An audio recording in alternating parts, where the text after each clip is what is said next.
Muhtaram Prezidentimiz topshirig'iga asosan aholining taklif va istaklarini inobatga olgan holda avtomobil yo'llarida harakatlanish tartibini yanada takomillashtirish, haydovchilarga qo'shimcha qulayliklar yaratish hamda ularni qiynab kelayotgan muammolarni bartaraf etishga qaratilgan hukumat qarori qabul qilindi. Qarorga muvofiq joriy yilning 1-iyun kunidan boshlab yo'l chiziqlarini bosib, qoidabuzarlik sodir etish holatlari maxsus avtomatlashtirilgan foto va video qayd etish dasturiy texnik vositalari orqali qayd etishga yo'l qo'yilmaydi. To'xtash chizig'i 533 yo'l belgisi bundan mustasno. Ya'ni haydovchi chiziqni bosib olsa, bu qoidabuzarlik fotoradar yoki videokamera orqali qayd etilmaydi. Demak, avtomatik ravishda jarima yozilmaydi. Lekin yo'l patruli xizmati xodimi tomonidan aniqlanganda qoidabuzarlik o'rnatilgan tartibda rasmiylashtiriladi. Mazkur qaror bilan joriy yilning 1-iyun kunidan boshlab shaharlar avtomobil yo'llarida ta'mirlash yoki yo'l chiziqlarini chizish bilan bog'liq ishlar soat 7:00 dan 21:00 ga qadar amalga oshirishga yo'l qo'yilmasligi, dam olish kunlari, shuningdek kechiktirib bo'lmaydigan alohida holatlar bundan mustasno ekanligi belgilandi. Aholiga qulayliklar yaratish maqsadida soat 23:00 dan 6:00 ga qadar yo'nalishli transport vositalari uchun alohida ajratilgan tasmalarda boshqa transport vositalarining harakatlanishiga ruxsat beriladi.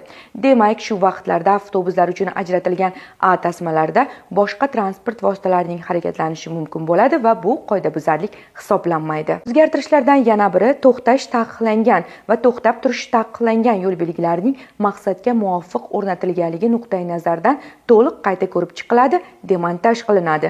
Ularning amal qilish vaqtini ko'rsatuvchi qo'shimcha axborot belgilari o'rnatiladi.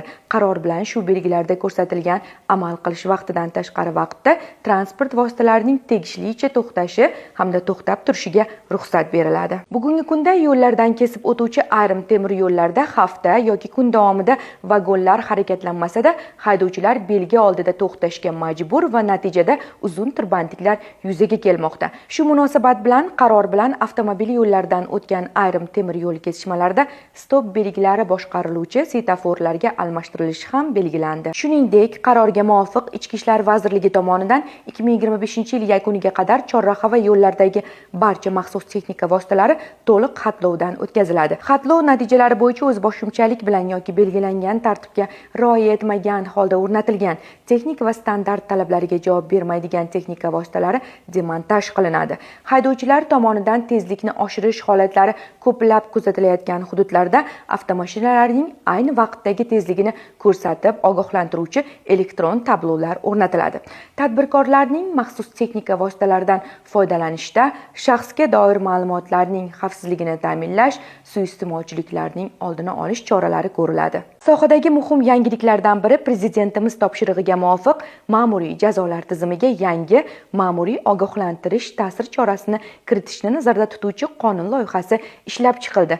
Loyihaga ko'ra, yo'l harakati qoidalarini buzish bilan bog'liq ayrim yengil turdagi huquqbuzarliklarni birinchi marta sodir etgan shaxslarga yo'l patruli xizmati inspektorlari tomonidan ogohlantirish beriladi. Ogohlantirish 1 yil ichida faqat bir marotaba berilishi mumkin bo'ladi.